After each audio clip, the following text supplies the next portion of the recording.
Pokemon Go is a huge deal. Last month, it basically took over the mobile platform. It's bigger than any other game. It's bigger than Twitter on mobile. But it's not perfect. Today, gameranx brings you 10 things the devs need to fix about Pokemon Go. Number 10, gym cooldowns. When somebody takes over a gym, it's immediately available to take over after they've done that. And I feel like that's kind of unfair because you worked to get that gym, you had to fight, you had to train, and it can be immediately taken from you.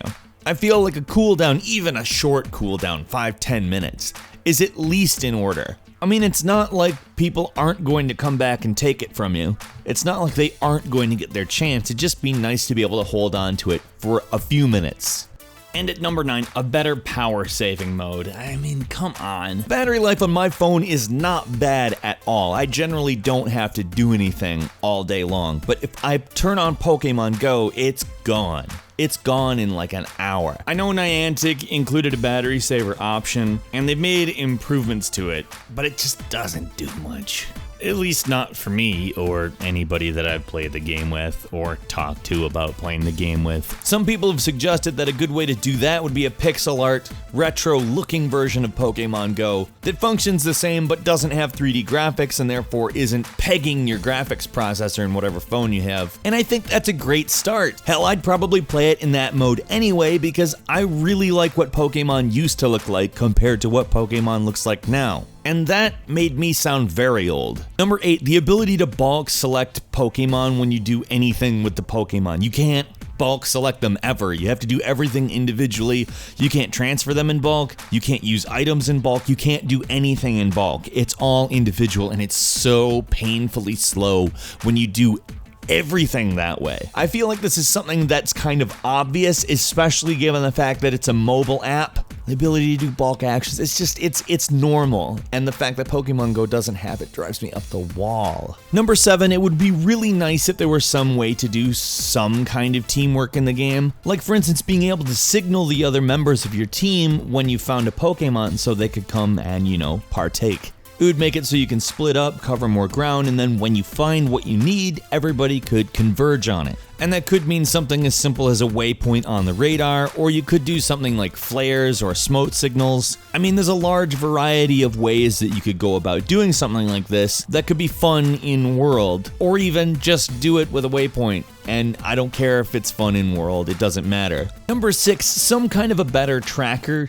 The way that it works now, where you just kind of get this weird pulsing thing and it kind of shows you which direction to move in until you're past it, and then it's like, no, actually it's this way. And then it's like making you wander in several different directions until it seems like it decides that it's the right one.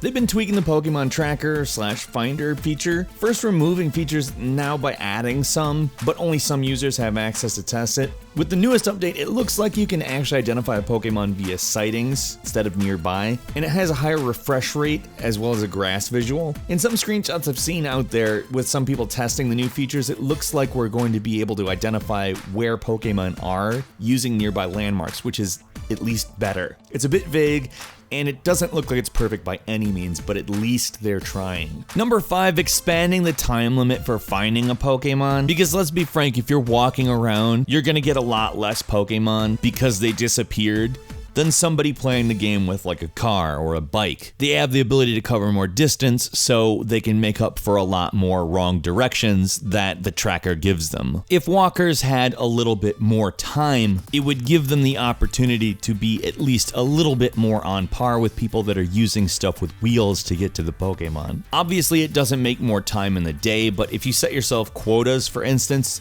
a walker is going to have to be out for a long time to meet them, whereas somebody driving a car isn't. Number 4, making gyms seem like something other than just kind of there. You know, it'd be nice if a gym made all the surrounding Pokestops better for team members, or for that matter, became a Pokestop for all of the team members as well. Just some sort of reward for getting and holding a gym would be very nice. Something, again, that makes team involvement a little bit more there. Now, very clearly, this would also make a gym cooldown make more sense because it's going to take a minute for the team to be able to take advantage of what's going on with the gym, and it would just deepen the mechanics of everything. Number 3, the ability to skip an evolution animation. It's not that I don't like the animations, I do. I think they're very cool, but there are times where I'm out, or I have to go, or I need to be somewhere else, or things change that make the evolution animation a bit of a burden. And it's not that I would always skip it, because it is its own little reward, but this isn't the same thing as the other Pokemon games where you sit down somewhere and you play it for a while. This takes place in real time in real life, and not everybody has time for an animation every single evolution.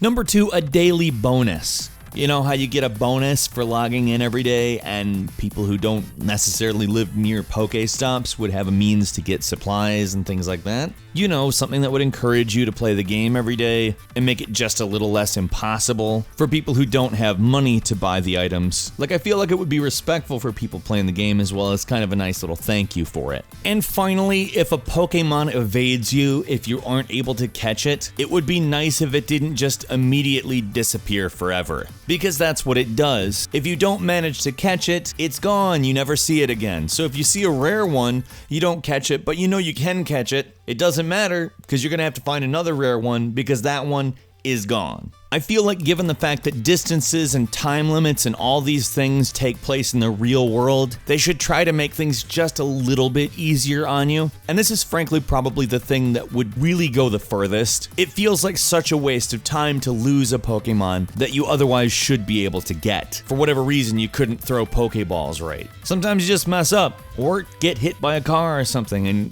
you really wanted that Pokemon, I guess. What ways do you think the developers could make Pokemon Go a better game? Now, this is going to be a comment section that I feel like is going to be filled with a lot of ideas, so I'm very interested in what you have to say, and I'll meet you there. If you enjoyed this video, please click the like button, and if you're not subscribed, now's a great time to do so. We upload brand new videos every single day of the week, and the best way to see them first is, of course, a subscription. As always, we thank you very much for watching this video. I'm Falcon. You can follow me on Twitter @FalconTheHero, and we'll see you next time right here on gameranx.